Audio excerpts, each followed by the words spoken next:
this video we'll going to study phylum Cnidaria, जिसका दूसरा नाम है Coelenterata।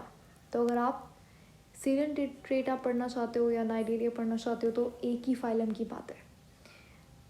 आप तक आपको बेसिक्स ऑफ क्लासिफिकेशन बिल्कुल क्लियर होना चाहिए। उसके बाद आपको पता होना चाहिए सीलम क्या है, सिमेट्री क्या है, और एम्ब्रियोनिक डेवलपमेंट के स्टेजेस जो हमने पढ़े थे, मॉड्यूला, ब्लास्ट्यूला, ग्रास्ट्यूला, ये सारी चीज़ें कवर कर चुके हैं। इसके अलावा हमारे पास फाइलम पोरिफेरा कवर हो चुका था। फाइलम पोरिफेरा में हमने बहुत सारी चीज़ें देखी थी। ठीक है, थोड़ा सा इसका ओवरव्यू ले लेते हैं। फाइलम पोरिफेरा में हमने क्या क्या किया था। ठीक है, ये साइफा है, एग्जाम्पल ऑफ पोरिफेरा। उसके बाद साइकॉन एक बहुत इंपॉर्टेंट एग्जाम्पल है पोरिफेरा का, इसको ध्यान में रखिएगा। पोरिफेरा को हम लोग पोर बियरिंग ऑर्गेनिजम्स कहते हैं। ये आपको मरीन और फ्रेश वाटर दोनों में मिलते हैं। ये लोग सेसाइल होते हैं, यानी कि मूव नहीं कर सकते। इनके पास आपको 3 चीज़ें बहुत इंपॉर्टेंट याद रखनी है। पहली बात ये, बॉडी के अंदर पानी जाता है ऑस्टियम से, छोटे छोटे पोर्स होते हैं। कैविटी होती है स्पंजोसोल, पानी गया ऑस्टिया से स्पंजोसोल में, फिर एक लार्ज पोर होता है। इनके टॉप व्यू से अगर आप देखोगे तो लार्ज पोर होता है जिसको ऑस्क्यूलम बोलते हैं। तो ऑस्क्यूलम से पानी बाहर आएगा। ठीक है, इनकी लोग बड़े प्रिमिटिव एनिमल्स हैं। दुनिया में सबसे पहले आने वाले एनिमल्स फाइलम पोरिफेरा के। उसके बाद फाइलम पोरिफेरा इवॉल्व हुआ था प्रोटोक्टिस्टा के मेंबर से। फाइलम पोरिफेरा के अंदर कैविटी को मैंने बता दिया आपको, स्पंजोसोल कहता है। अच्छा, उसके बाद इनके पास अगर न्यूरॉन वगैरह कुछ नहीं होता, कोई सिस्टम, कोई कुछ भी नहीं होता, टिश्यू तक नहीं होता इनके पास। ठीक है, अब है तो ये मल्टी सेलुलर, लेकिन टिश्यू भी नहीं है। ठीक है, क्योंकि सेल्स जो है वो आपस में लूजली एग्रीगेटेड होते हैं इस वजह से। उसके बाद अगर रिप्रोडक्शन की बात करें तो रिप्रोडक्शन के पास सेक्शुअल भी होती है और एसेक्शुअल भी होती है। एसेक्शुअल के अंदर फ्रेगमेंटेशन, गेम्यूल फॉर्मेशन और हमारे पास रीजनरेशन होती है। और सेक्शुअल में हमारे पास ये लोग क्या होते हैं, हर्माफ्रोडाइट होते हैं।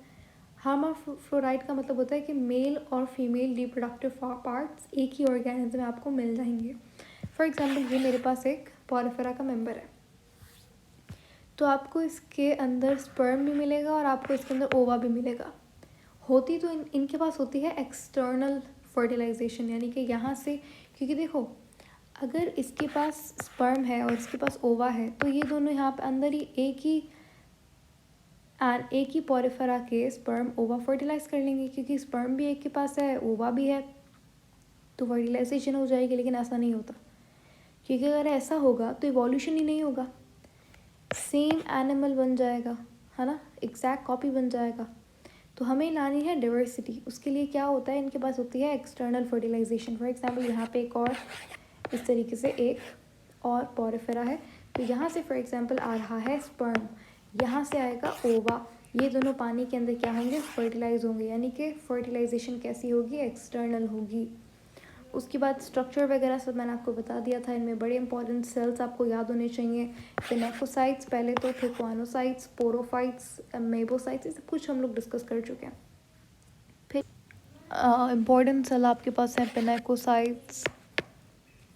पिनेकोसाइट्स और अमीबोसाइट्स, पोरोसाइट्स, कोएनोसाइट्स, ये सब हम लोग डिस्कस कर चुके हैं। लेकिन थोड़ा बहुत आपको फिर भी ओवरव्यू दे देती हूँ। हमारे पास सबसे जो एक्सटर्नल, क्योंकि देखो डिप्लोब्लास्टिक होता है, 2 लेयर्स होती हैं, बीच में होती है इनके पास मीजोग्लिया जो कि नॉन सेल्यूलर होती है। मीजोग्लिया पोरिफेरा के अंदर होती तो नॉन सेल्यूलर है, लेकिन इनके अंदर हमारे पास कुछ सेल्स होता है और एंडोस्केलेटन होता है पोरिफेरा का। एंडोस्केलेटन में क्या होता है, कुछ स्पेक्यूल्स पड़े हुए होते हैं। ठीक है, कुछ स्पेक्यूल्स होगा, ये स्पेक्यूल्स पड़े हुए होते हैं मीजोग्लिया के अंदर। ये स्पेक्यूल्स कैल्शियम कार्बोनेट से बने हुए होते हैं, यहाँ पर सीलिया से बने हुए होते हैं। ठीक है, और मीजोग्लिया के अंदर कुछ सेल्स होते हैं जो कि मीजोग्लिया के खुद के नहीं होते, लेकिन एंडोडर्म या फिर एक्सोडर्म से ये सेल्स आते हैं। इन्हें एमीबॉइड सेल्स कहा जाता है। ठीक है, तो जो एमीबॉइड सेल्स होते हैं बड़े इंपॉर्टेंट होते हैं गैमेट्स फॉर्मेशन के अंदर। सही है, तो ये था हमारा एमीबॉइड सेल्स। मीजोग्लिया ख़त्म हो गया, उसके बाद हम लोग बात करते हैं एक्सटर्नल लेयर की, एक्सटर्नल वाली यानी कि एक्सोडर्म की। तो एक्सोडर्म के अंदर हमारे पास दो सेल्स होते हैं, एक होता है पिनेकोसाइट्स और एक होता है पोरोसाइट्स। पिनेकोसाइट्स से क्या होता है, हमारे पास फॉर्मेशन होती है ऑस्टियम की, और पोरोसाइट बेसिकली पोर्स होते हैं, इनके थ्रू वाटर अंदर आता है। अभी यहाँ पे मेरे ख्याल से ठीक है, तो ये पोरोसाइट्स पिनेकोसाइट आपको पता होना चाहिए। बाहर वाले में पोरोसाइट्स पिनेकोसाइट होते हैं, मीजोग्लिया में आपको अमीबोसाइट्स मिल जाएंगे और स्पीक्यूल्स मिलेंगे, और अंदर वाला जो होता है वो एंडोडर्म होता है। एंडोडर्म को हम लोग यहाँ पे गैस्ट्रोडर्म कहते हैं। गैस्ट्रोडर्म के अंदर आपको मिलते हैं बहुत स्पेशल सेल्स जिनको कहा जाता है कोएनोसाइट्स। कोएनोसाइट का एक दूसरा नाम होता है जिसे कहते हैं कॉलर सेल्स। जो कोएनोसाइट्स होते हैं उनके पास होता है फ्लैजिला। कोएनोसाइट्स बड़े इंपॉर्टेंट होते हैं क्योंकि ये मूवमेंट ऑफ वाटर में मदद करते हैं। ठीक है, पोरिफेरा के अंदर चलता है एक बहुत इंपॉर्टेंट सिस्टम जिसे कहते हैं कैनाल सिस्टम। इसी कैनाल सिस्टम के थ्रू पोरिफेरा जो है वो रेस्पायर भी करता है, खाना भी लेता है, एक्सक्रीशन भी करता है। ठीक है, ये कोएनोसाइट का स्ट्रक्चर मैंने आपको बताया था। तो ये था आपका कोएनोसाइट्स। ठीक है, कोएनोसाइट के पास फ्लैजिला भी होता है।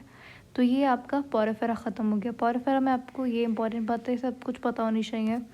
उसके बाद हमने किया था पोरिफेरा का आपका पार्ट 1 एंड पार्ट 2 के अंदर हर इन्फॉर्मेशन, ये ना सिर्फ मैंने ये बताया था पोरिफेरा के अंदर, इससे डबल ट्रिपल इन्फॉर्मेशन थी उन 2 वीडियोस के अंदर। यहाँ पे तो मैंने आपको जस्ट ओवरव्यू के लिए मेन पॉइंट्स बताए हैं। ठीक है, तो आज हमारा दूसरा फाइलम है जो कि फाइलम नाइडेरिया। फाइलम नाइडेरिया को सीलेंट्रेटा भी कहते हैं। ठीक है, सबसे पहले बात करेंगे, आप देखो आपने जेली फिश तो नाम सुना होगा, जेली फिश बहुत लोगों ने देखी भी होगी। अब जेली फिश जो है वो बेसिकली फ़िश नहीं है, पहले तो ये कॉन्सेप्ट क्लियर कर लीजिए कि जेली फिश नहीं है। जेली फिश एक एनिमल है जो कि सीलेंट्रेटा का मेंबर है, एक नाइडेरियन है। ये है हाइड्रा, इसे कहते हैं हाइड्रा, और हाइड्रा भी एक नाइडेरिया है। हाइड्रा आप पढ़ते हो डाइजेशन में, अगर आपको थोड़ा याद है, अगर आपने होलोजिक डाइजेशन पढ़ा है कहीं पे, तो वहाँ पे जनरली अपना हाइड्रा दिया हुआ होता है। हाइड्रा पढ़ते हो सैक लाइक डाइजेशन के अंदर। अच्छा, पोरिफेरा के अंदर कोई ऑर्गन नहीं होता, कुछ भी नहीं होता। तो आपका जो नाइडेरिया है वो मतलब पोरिफेरा इवॉल्व होके नाइडेरिया बना। तो नाइडेरिया के पास 2-3 चीज़ें एक्स्ट्रा होती हैं एज़ कम्पेयर टू पोरिफेरा, यानी कि पोरिफेरा की कंपैरिजन के अंदर नाइडेरिया थोड़ा सा बिल्कुल थोड़ा सा एडवांस्ड फाइलम है। सबसे पहले बात करेंगे इसके हैबिटाट की, यानी कि ये रहता कहाँ पे है। तो देखो एनिमल्स जो प्रिमिटिव फाइलम्स है ना जितने भी, उनके सारे के सारे एनिमल्स आपको पानी में मिलेंगे, या तो फ्रेश वाटर में या तो मरीन वाटर में। ज़्यादातर 80% मरीन वाटर होता है। तो नाइडेरिया के जितने भी एनिमल्स हैं वो आपको एक्वाटिक होते हैं। बहुत सारे यानी कि 80-90% आपको होता है मरीन वाटर के अंदर, और कुछ होते हैं बहुत कम, handful of cnidarians are found in fresh water. उसका एक बहुत अच्छा एग्जांपल है हाइड्रा। हाइड्रा एक नाइडेरियन है जो कि फ्रेश वाटर के अंदर पाया जाता है। पोरिफेरा जो था वो सेसाइल था, लेकिन नाइडेरियंस जो होते हैं वो मोटाइल होते हैं। ठीक है, इस चीज़ को समझने के लिए आपको 2 चीज़ें बहुत अच्छे से पता होनी चाहिए। देखो सारे के सारे नाइडेरियंस मोटाइल नहीं होते। नाइडेरिया जब आप पढ़ते हो तो आपको 2 टर्म्स बहुत अच्छे से क्लियर होनी चाहिए, यहाँ पे समझते हैं। देखो नाइडेरिया में क्या होता है कि 2 तरीके का एनिमल मिलता है, 2 ग्रुप्स हमने बना दिए। एक है सेसाइल जो मूव नहीं कर सकता, और एक है मोटाइल जो मूव कर सकता है। मोटाइल वाले को हमने बोल दिया मेड्यूसा, ये नाम आपको याद होना चाहिए, बहुत इंपॉर्टेंट है। और सेसाइल वाले को हम बोलते हैं पॉलिप। बस इतनी बात आपको पता होनी चाहिए कि नाइडेरिया में 2 ग्रुप्स होते हैं, वो जो कि मूव करे मोटाइल, उसे बोलेंगे मेड्यूसा। मूव देखो, एम से मूव, एम से मोटाइल, एम से मेड्यूसा, तीनों समझ आ गए। और सेसाइल वाले को बोलेंगे पॉलिप।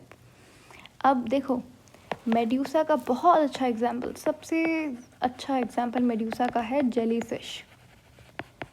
बाकी आप जितना भी कॉमन नाइडेरिया पढ़ते हो, चाहे वो सी एनेमोन्स हों, चाहे वो कोरल्स हों, चाहे कोरल रीफ्स हों, चाहे हाइड्रा हो, ये सारा का सारा आपका एग्जाम्पल जो है वो सेसाइल पॉलिप होता है। ये पॉलिप है, आपको जेलीफिश जो है वो आपको मेड्यूसा में मिलेगी। अब पहला डिफरेंस ये हो गया कि ये सेसाइल होता है, ये मोटाइल होता है। दूसरा कोई डिफरेंस है? बिल्कुल है। दूसरा मेजर डिफरेंस क्या है कि ये आपको डिफरेंस समझ आएगा, इसे आप आसानी से याद कर सकते हो अगर आपको जेलीफिश का स्ट्रक्चर आता है। जेलीफिश बनी हुई होती है कुछ इस तरीके से, राइट, इतना सबको पता है, और इसके पास इस तरीके से टेंटिकल्स होता है, ठीक है। तो दूसरा डिफरेंस क्या होता है कि जो मेड्यूसा के मेंबर्स हैं उनका माउथ और उनके देखो टेंटिकल्स माउथ के ऊपर लगे हुए होंगे, तो दोनों में से अगर एक चीज़ याद कर लो तो दूसरी वाली सेम ही होगी। तो माउथ टेंटिकल से ही अटैच्ड होते हैं। तो मेड्यूसा के अंदर क्या होता है, जो टेंटिकल्स होते हैं आपके और जो माउथ होता है वो डाउनवर्ड साइड के ऊपर लगा हुआ होता है, बहुत बहुत इम्पॉर्टेंट। जबकि जो ससाइल वाले एनिमल्स होते हैं, अगर आप हाइड्रा देखो, ये आपका हाइड्रा है और इस तरीके से होता है, ठीक है। तो हाइड्रा के अंदर क्या होता है, जो माउथ है और जो टेंटिकल्स हैं वो लगे हुए होते हैं अपवर्ड साइड पे। समझ आ गया मेड्यूसा क्या है, पॉलिप क्या है। मेड्यूसा मोटाइल होता है, पॉलिप ससाइल होता है। मेड्यूसा में हमारे पास आती है जेलीफिश, और मेड्यूसा के अंदर जितने भी ऑर्गेनिजम्स हैं उनका जो माउथ और टेंटिकल्स है वो डाउनवर्ड साइड पे होता है, जबकि जो पॉलिप है उनका अपवर्ड साइड पे होता है। क्लियर? अच्छा, तो आपको ये दोनों टर्म्स एकदम पता होनी चाहिए, मेड्यूसा क्या है, पॉलिप क्या है। उसके बाद ये इम्पॉर्टेंट एमसीक्यूज़ है कि जेलीफिश का साइंटिफिक नाम क्या होता है, ऑरेलिया इसका। ये आपको आ सकता है, ये पूछ सकते हैं कि ऑरेलिया क्या है, जेलीफिश को क्या कहते हैं, तो ऑरेलिया कहते हैं, ठीक है। अच्छा, यहाँ पे मैंने एक और चीज़ मेंशन करनी थी, वो ये कि जो पॉरिफेरा होता है उसके लार्वा को हम कहते हैं एम्फीब्लास्टुला।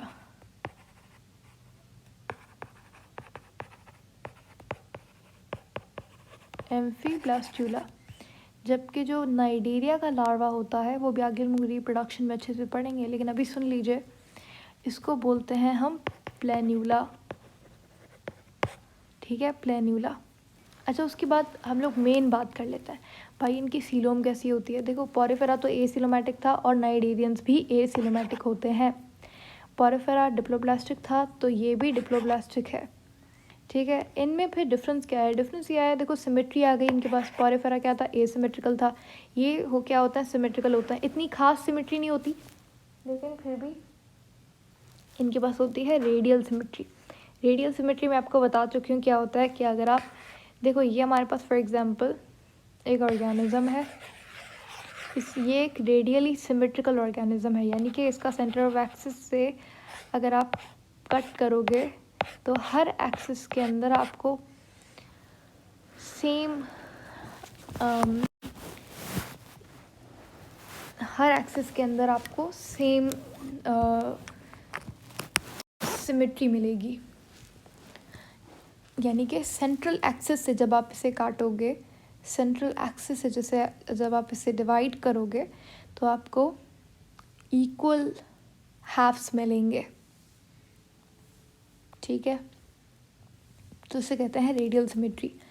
ये हमने बहुत डिटेल में देखा था बेसिक्स ऑफ क्लासिफिकेशन में। अच्छा, रेडियल सिमेट्री जो है वो हमारे पास सिर्फ और सिर्फ नाइजीरिया के अंदर होती है, सही है।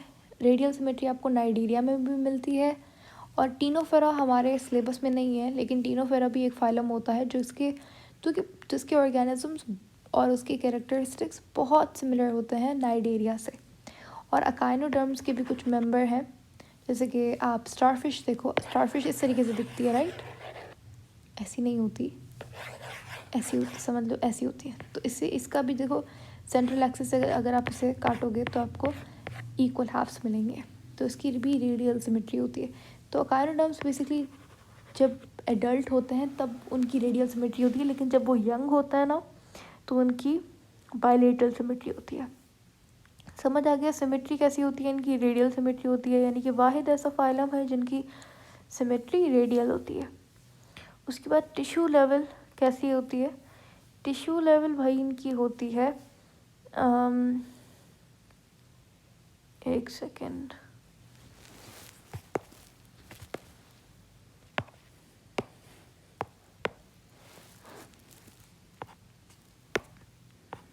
हाँ, तो टिश्यू लेवल इनकी होती है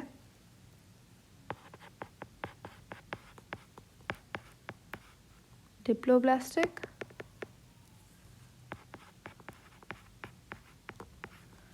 ये है इनकी जर्म, सॉरी एक मिनट,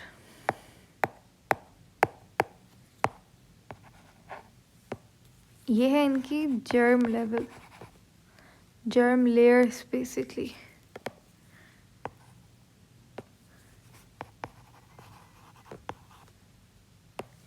जबकि इनकी टिश्यू लेवल कैसी होगी, टिश्यू लेवल प्रेजेंट है। पोरिफेरा में टिश्यू नहीं था, इनके पास टिश्यू है, ठीक है। ये बल्कि इनके पास, हमारे पास ये ऐसा पहला वाहिद एनिमल फाइलम है जिसके अंदर न्यूरॉन आया था, ठीक है। तो first neuron of kingdom animalia जो है वो नाइडेरिया फाइलम का है, ये बहुत इंपॉर्टेंट बात है। उसके बाद इनके पास कैविटी होती है जिन्हें कहते हैं गैस्ट्रोवेस्कुलर कैविटी, या फिर सिलेंटेरॉन भी बोलते हैं इसको, सिलेंटेरॉन भी बोलते हैं, इसीलिए इनका नाम होता है सिलेंट्रेटा, सिलेंट्रेटा। नाइडेरिया नाम क्यों होता है वो भी पढ़ेंगे, ठीक है। सारे के सारे कार्निवोर्स क्या हो, सारे के सारे नाइडेरियंस क्या होते हैं, कार्निवोर्स होते हैं, ठीक है। अब कार्निवोर्स होते हैं यानी कि ये लोग किस पे डिपेंड करेंगे, प्रे के ऊपर डिपेंड करेंगे। यानी कि कार्निवोर्स एक ऐसा एनिमल होता है जो कि दूसरे एनिमल को मार के फिर खाता है, सही है। तो नाइडेरियंस भी क्या होता है, पहले अपने प्रे को ये लोग किल करते हैं, उसके बाद उन्हें कंज्यूम करते हैं। तो अब सवाल ये है कि ये किल कैसे करते हैं, क्योंकि ये खुद ही इतने छोटू से होते हैं कि किल क्या करेंगे। देखो इनका खाना कोई कोई बड़े बड़े फूड पार्टिकल्स नहीं होते, इनका खाना बहुत छोटे फूड पार्टिकल्स होते हैं, और फूड पार्टिकल्स एज इन कोई छोटे छोटे इंसेक्ट्स वगैरह। तो अब ये मारते कैसे हैं, इनके पास होते हैं स्पेशल स्टिंगिंग सेल्स जिन्हें नीडोसाइट्स कहा जाता है, ठीक है। नीडोसाइट्स के अंदर हमारे पास होते हैं नीडोसिस्ट, नीडोसिस्ट रिलीज करती है एक पॉइजनस सब्सटेंस, ठीक है। मैंने बताया था कि माउथ होता है, माउथ के ऊपर टेंटिकल्स होता है, तो ये जो टेंटिकल्स होते हैं ना, इनके अंदर ये स्टिंगिंग सेल्स, नीडोसाइट्स, नीडोसिस्ट पड़े हुए होते हैं। फिर अपने प्रे को ये लोग क्या करते हैं, या तो किल करते हैं या पैरालाइज करते हैं, फिर उन्हें कंज्यूम करते हैं। अभी हमने सिर्फ इंट्रोडक्शन लिया है फाइलम नाइडेरिया का। फाइलम नाइडेरिया के बारे में और जितनी भी इंफॉर्मेशन है आप उससे ले सकते हो पार्ट 2 के अंदर, तो मेक श्योर आप पार्ट 2 देखो, क्योंकि ये सिर्फ इंट्रोडक्शन था। अभी तक हमने नाइडेरिया के अंदर जितनी भी मोटी मोटी बातें थी वो क्लियर कर ली हैं, ठीक है। लेकिन अगर आपको नाइडेरिया डिटेल में पढ़ना है तो आप वीडियो देख सकते हो। सो या लेकिन जितना भी MCQs बेस्ड क्वेश्चन है वो आपको इसमें भी क्लियर हो जाएगा।